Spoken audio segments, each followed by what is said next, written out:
નમસ્કાર મિત્રો આજે તમારી સમક્ષ મેષ રાશિના જાતકો માટે ગુરુ ભગવાન મહાપરિવર્તન કરી રહ્યા છે અને ગુરુ ભગવાન એક વર્ષ પછી એક રાશિમાં પરિવર્તન કરે છે તો તમારા જીવનમાં શું પરિવર્તન આવશે, નુકસાન થશે કે ફાયદો થશે, સવિસ્તાર સાથે વિશેષ ચર્ચા કરવા જઈ રહ્યા છે। એટલે એમ કહી શકાય કે મેષ રાશિના જાતકો માટે આ વિડીયો સંપૂર્ણ રીતે ખૂબ જ ખાસ છે। જે ગુરુ ભગવાન વૃષભ રાશિમાં હતા હવે મિથુન રાશિમાં આવશે। જ્યારે વૃષભ રાશિમાં હતા ત્યારે બીજા ભાવમાં હતા અને હવે ત્રીજા ભાવમાં આવી રહ્યા છે। ગુરુ ભગવાન છે એ લગ્નના કારક માનવામાં આવે છે। ગુરુ ભગવાન છે એ જ્ઞાનના કારક માનવામાં આવે છે। ગુરુ ભગવાન છે એ સંપત્તિના કારક માનવામાં આવે છે। સૌથી વધારે વિશેષ કોઈ ફળ આપતું હોય તો એ ગુરુ ભગવાન છે। એટલે ગુરુનું મહાપરિવર્તન તમારા જીવન માટે ખૂબ મોટું પરિવર્તન આવી શકે છે। ગુરુ ભગવાન જ્યારે રાશિ પરિવર્તન કરે છે, એક ભાવમાંથી બીજા ભાવમાં જાય છે ત્યારે જીવનમાં પરિવર્તન આવે છે। જો ખાસ કરીને ગુરુ ભગવાન છે એ ત્રીજા ભાવમાં આવશે અને 3 જગ્યાએ દ્રષ્ટિ પડશે। 7મા ભાવમાં દ્રષ્ટિ પડશે, 9મા ભાવમાં દ્રષ્ટિ પડશે અને 11મા ભાવમાં દ્રષ્ટિ પડશે। 7મો ભાવ છે વિવાહનો છે, 7મો ભાવ છે એ ભાગીદારીનો છે, 7મો ભાવ છે એ દૈનિક વેપારનો છે, 9મો ભાવ છે એ યાત્રાનો છે, 9મો ભાવ છે એ આધ્યાત્મિકનો છે અને 9મો ભાવ છે ઉચ્ચ શિક્ષાનો છે, 9મો ભાવ છે એ ભાગ્યનો પણ છે। એકાદશ ભાવમાં ગુરુ ભગવાનની દ્રષ્ટિ પડશે એ લાભ ભાવ માનવામાં આવે છે, મોટા ભાઈનો ભાવ માનવામાં આવે છે, ભાઈ અને બહેનનો, મોટા ભાઈઓનો ભાવ માનવામાં આવે છે। સાથે બૃહસ્પતિ ત્રીજા ભાવમાં આવશે। ત્રીજો ભાવ છે એના કારક છે સાહસ, પરાક્રમ, સાથે ઓનલાઈન બિઝનેસ અને જીવનની અંદર નાની નાની યાત્રાઓ। હવે બીજા ભાવમાંથી બૃહસ્પતિ એટલે ગુરુ ભગવાન ત્રીજા ભાવમાં આવશે। સૌથી પહેલા આપણા જીવનમાં શું ઘટિત થઈ રહ્યું હતું અને હવે શું ઘટિત થશે, તો જ્યારે બૃહસ્પતિ બીજા ભાવમાં હતા ત્યારે 6થા ભાવમાં દ્રષ્ટિ પડતી હતી। જે સૌથી પહેલા તો નુકસાન થતું હતું આપણા જીવનમાં ધન બાબતની અંદર જે લાભ મળવો જોઈએ, જે કરજો ઉતરવો જોઈએ એ કરજો આપ ઉતારી શકતા ન હતા। આપના શત્રુનો વધારો થતો હતો, સાથે આપણા જીવનની અંદર શત્રુથી હાનિ પહોંચતી હતી અને 8મા ભાવમાં જે બૃહસ્પતિની દ્રષ્ટિ પડતી હતી। આપ જે પણ કાર્ય કરતા હતા એ કાર્યની અંદર આપને જે પ્રસિદ્ધિ મળવી જોઈએ, જે કાર્ય આપનું સફળ થવું જોઈએ એ કાર્ય આપને અટકી ગયા હતા। ખૂબ મહેનત કરવા છતાં એ કાર્યમાં સફળતા ન મળતી હતી। હવે શું થશે, તો કે બૃહસ્પતિ ત્રીજા ભાવમાં આવશે તો સૌથી પહેલો લાભ એ થશે કે આપ યાત્રાથી, મુસાફરીથી આપને લાભ ન મળતો હતો એ લાભ મળશે। સાથે 6થા ભાવમાંથી દ્રષ્ટિ 7મા ભાવમાં આવી રહી છે। આપના શત્રુઓ જે આપને હેરાન કરી રહ્યા હતા એ હેરાન કરવા બંધ થશે। એમની જે શત્રુ ભાવના હતી કે હું વિજય મેળવી લઉં, હવે એનો વિજય નહીં મળે। સાથે આપના પતિ પત્ની વચ્ચે વિવાદ થતા હતા, આપના વિવાહિક જીવનમાં ઝઘડા થતા હતા, તે પણ હવે બંધ થશે। ગુરુ ભગવાનની 7મ દ્રષ્ટિ પડવાથી સૌથી પહેલો ફાયદો એ થશે કે વિવાહ જીવન છે સુખી થવાના યોગ નિર્માણ થઈ રહ્યા છે।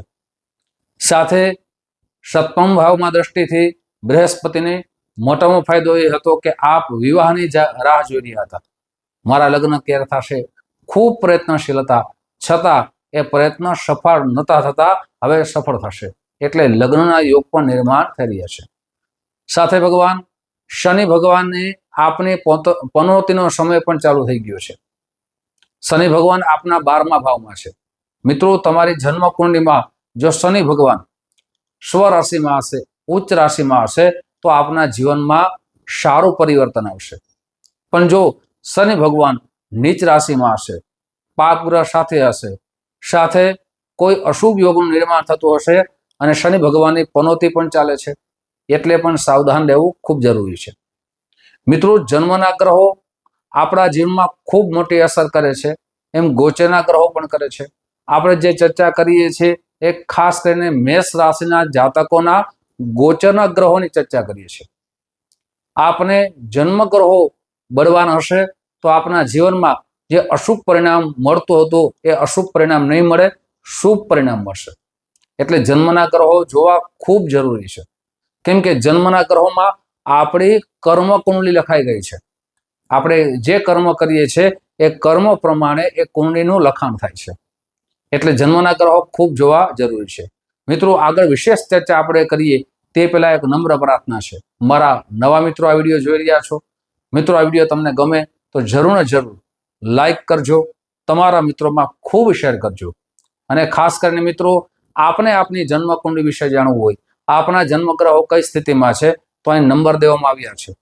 આ નંબરમાં આપ સંપર્ક સાધી શકો છો.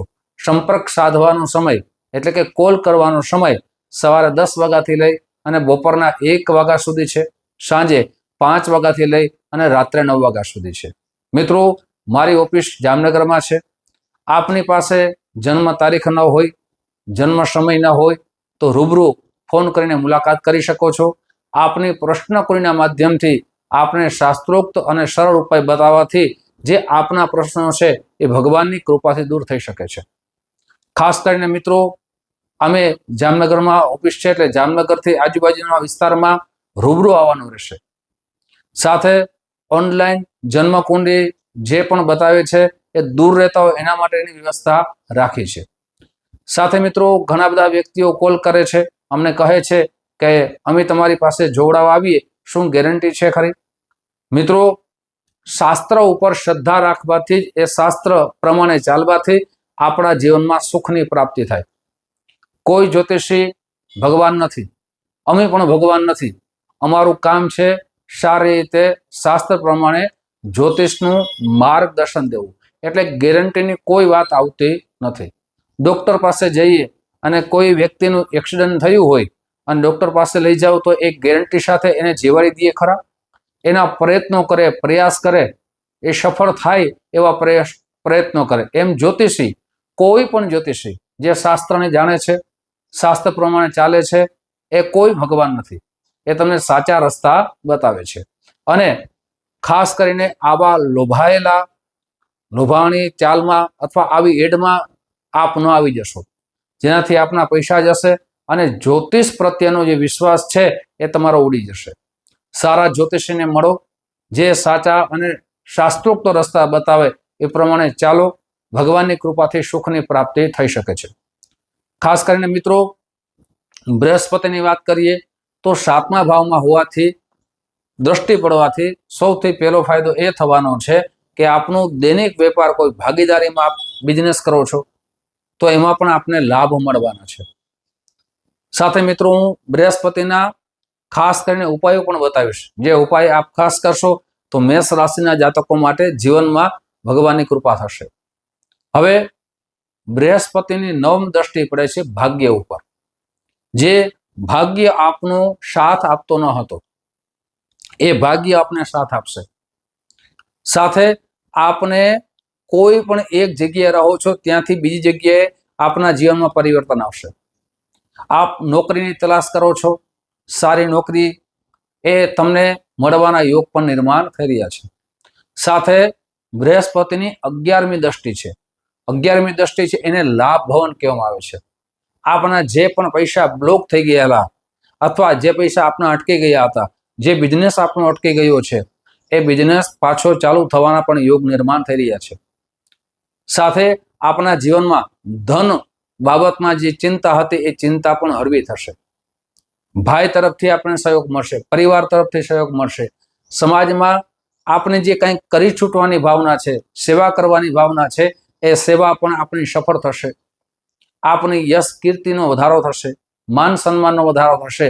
એટલે ગુરુ ભગવાનના રાશિ પરિવર્તન થવાથી આપના જીવનમાં સારું પરિવર્તન આવશે. પણ જન્મ કુંડળીમાં બૃહસ્પતિની સ્થિતિ પણ સારી હોવી જોઈએ. મિત્રો, વિશેષ કરીને બૃહસ્પતિનું રાશિ પરિવર્તન તમારી સમક્ષ રાખ્યું છે. હવે ખાસ કરીને ઉપાય ક્યાં કરવા જોઈએ? તો પ્રતિ દિવસ આપને હનુમાન ચાલીસાનો પાઠ કરવો જોઈએ.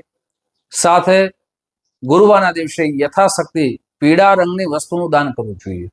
ગુરુવારના દિવસે પીળા રંગના ચંદનથી શંકર ભગવાન ઉપર અભિષેક કરવો જોઈએ. સાથે ગાયત્રી મંત્રની દીક્ષિત હોવ તો 1 માળા અવશ્ય કરવી જોઈએ. આ રીતે કરવાથી બૃહસ્પતિ પણ આપના જીવનમાં શુભ ફળની પ્રાપ્તિ કરાવશે। મિત્રો, આવા જ જ્ઞાનની ચર્ચાઓ, રાશિ, ભવિષ્ય તમારી સમક્ષ રાખતો રહીશ। આપ જે પ્રેમ આપો છો એ પ્રેમ બદલ આપ સૌનો હૃદયથી ખૂબ ખૂબ આભાર વ્યક્ત કરું છું। ફરીથી મળશું। જય શ્રી કૃષ્ણ।